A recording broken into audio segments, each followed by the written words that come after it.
ফেসবুকের ভাই বন্ধুরা সবাই ভালো আছেন? আলহামদুলিল্লাহ আমিও ভালো আছি। আমরা যারা নতুন ইউজার আছি, যারা মনিটেশন পাইছি, সবাইকে বলতে চাই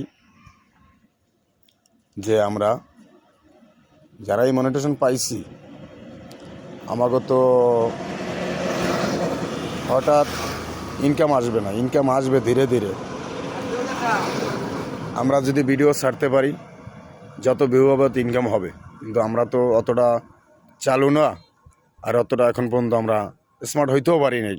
তাহলে আমরা চাই যে যারা যারা নতুন ইউজার আছি সবাইকে সবাই ভালোবাসা দিয়ে আমরা কাজ করি। তো মনিটেশন যখন পাইছি, আল্লাহ একদিন সফলতা দেবেই আমার করে। সবাই কোনো টেনশন করবেন না, সবাই কোনো টেনশন করবেন না। আমরা আস্তে আস্তে কাজ চালাই যাই, সবাইকে সবাই সাপোর্ট করি, ভালোবাসা দেই। কে কী কইলো না কইলো ওটা আমাকে কোনো যায় আসে না। আমরা ঠিক আছি, আমাকে সবই ঠিক আছে। অনেক অনেক কথা বলবে, কিন্তু ওটা আমাকে কোনো সাবজেক্টই না। আমরা সবাই সামনে আগায় যাওয়ার জন্য আল্লাহর কাছে প্রার্থনা করি, আল্লাহ যে আমাদের সামনে আগায় নেয়। ফেসবুক ধন্যবাদ। ভাই বন্ধুরা ভালো থাকেন, আল্লাহ হাফেজ।